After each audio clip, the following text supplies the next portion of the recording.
Barcelona DC.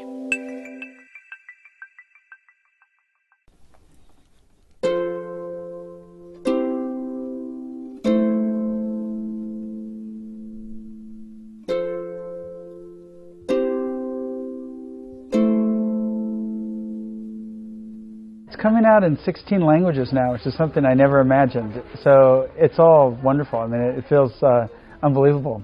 Actually, 2 years ago, I didn't even know that international festivals existed or that you could sell your book into other countries. I actually didn't even know it was possible. My father asked me to come spend a year back in Alaska with him, and I said no. And soon after that is when he killed himself. And so I felt really guilty. You know, I felt like if I had said yes to this trip, maybe my father would still be alive. So Sukkwan Island is the boy saying yes and spending the year with his father. And I didn't realize that when I was writing it. It wasn't until later, you know, it's all been unconscious, and then I find out later what the whole thing means, you know, what it's all about. Sukkwan Island is a place I've never seen. I've never been there. It's 50 miles away from Ketchikan, where I grew up, where I have my first childhood memories. So I know the forest, I know the water, I know what it would look like, but I've never been there. I wanted to move the story to a place I'd never seen, so that the story could take its own shape and would be very paranoid and cohesive. Everything would connect and mean something instead of just being the way it really is on some island that I've seen. So I moved it to a place I'd never seen. In the end, I really don't understand why, at that moment when he had a pistol to his head, why didn't he decide not to do it? Why didn't he see that his life could become something else, could reshape and become some other thing? So I don't really understand, and I wish that it had been enough that we loved him. I wish that had been enough for him to stay, and so I don't really understand it. I mean, I understand how he was suffering, and that he wasn't thinking clearly, and all the pressures, the patterns in his life that had come together. I understand all those that make suicide possible, but they don't make it inevitable. He still could have chosen not to. Finally, I think we care about a book because the characters are there, and the characters have problems. You know, the father is despairing and has problems, and the boy is having to take care of him, and that feels very wrong, that the boy is having to take care of the father. And I think as readers, that's what we identify with. But for me, in writing it, I focused mostly on the landscape, and it was through the landscape that I found who the characters were. For those 10 years that I was working on it, I was trying to understand my father and get closer to his despair and his suicide, trying to understand why it happened. And I had to throw away everything from the first 3 or 4 years of writing because of that. It was too close emotionally. I'd write about the day we found out he died and everyone's running around crying, and it's not something that you can read. So I had to throw all that away. And so what I kept in Sukkwan Island is actually at the end of the 10-year period, and I wrote it very quickly. I wrote it, half of it, in 17 days, sailing from California to Hawaii, my first trip sailing offshore. And I had my laptop velcroed to my knees.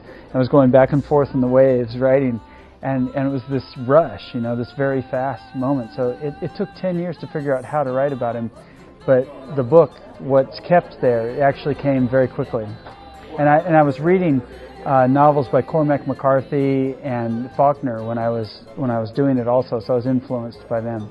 His book, The Road, is maybe more similar to Sukkwan Island, but it actually didn't exist at that point, because I wrote this a long time ago, you know. For 12 years I couldn't get it published. But yeah, what I love about Cormac McCarthy is that he extends his landscapes to figurative landscapes. So he'll write about mountains, a mountain range, but he says that their geology is not stone but fear.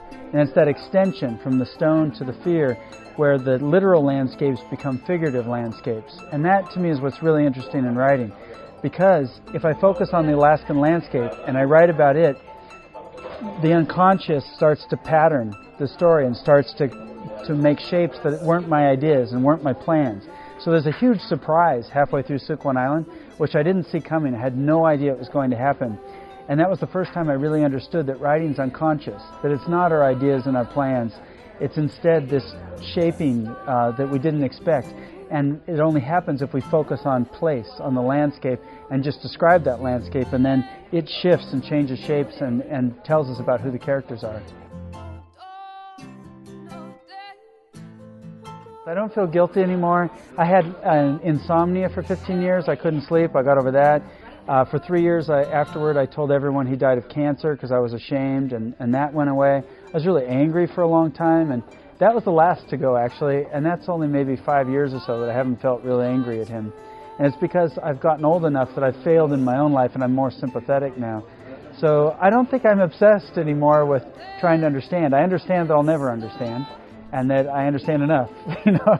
I've gotten close enough to try to understand, and all of the bad legacies have gone away. The worst was for 20 years, I felt doomed to repeat what he had done. I felt that someday I would hit a low point in my life and I would kill myself like he did. It would just be waiting for me there. And it was really like doom, like something you can't run away from. That at some point when you hit a low point, it's going to be there waiting. And I hit a low point in my life and realized that I hadn't thought at all about it. It hadn't even occurred to me. And so I realized that I wasn't going to kill myself ever, and felt free of that finally. So that was the worst part of the legacy. Well, my big problem was always money, actually. I always knew that I wanted to write, but I could never make any money at writing, so I had to have these other jobs. And I've had a lot of crappy jobs. But when I couldn't get the book published, I went to sea and became a captain, and I liked that. I ran charters in Turkey and Mexico and the Caribbean, and that was fun. And then more recently, I've been a teacher. I'm a professor at University of San Francisco, and that's a really nice job. I mean, if you have to have a second job, it's really nice to go to a classroom with students and talk about great books, and it's just 2 evenings a week. So it's great. I feel very lucky. And I'm really proud having you as a teacher. Well, I think it's a limited pride, but it's fun. I really enjoy the classroom. It's great, and their work is really good. Thank you so much. Yeah, thank you. I appreciate it.